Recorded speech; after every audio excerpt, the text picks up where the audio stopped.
क्रांती news, आवाज सर्वसामान्यांचा। सुरगाणा कोंबड्यांच्या शोधात बिबट्या थेट घुसला पोल्ट्री फार्ममध्ये।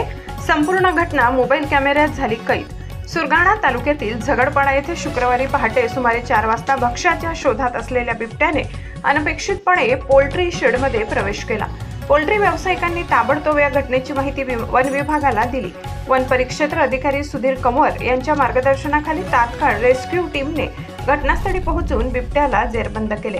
संपूर्ण घटना मोबाईल कॅमेऱ्यातून कॅप्चर झाली असून नोंदीमुळे परिस्थिती अचूक माहिती प्राप्त झाली आहे। या कारवाईनंतर वन विभागाचे अधिकारी बिबट्याला त्याच्या नैसर्गिक अधिवासात परत सोडण्याची योजना आखत आहेत। हा निर्णय वन्यजीव संरक्षणाच्या दृष्टीने घेतला असून भविष्यात अशा घटनांपासून संबंधित पक्षांनी अधिक सावधगिरी बाळगावी अशी सूचना देण्यात आली आहे। ही घटना स्थानिक लोकांसाठी आणि पोल्ट्री व्यावसायिकांसाठी सावधगिरीची शिकवण देत असून वन्यजीवांच्या नैसर्गिक वर्तनाचा आणि मानवी क्षेत्राशी त्यांच्या संघर्षाचा एक पुरावलोकन देखील ठरते। महाराष्ट्र क्रांती न्यूज साठी प्रतिनिधी लक्ष्मण बागुल, बोरगाव, सुरगाणा।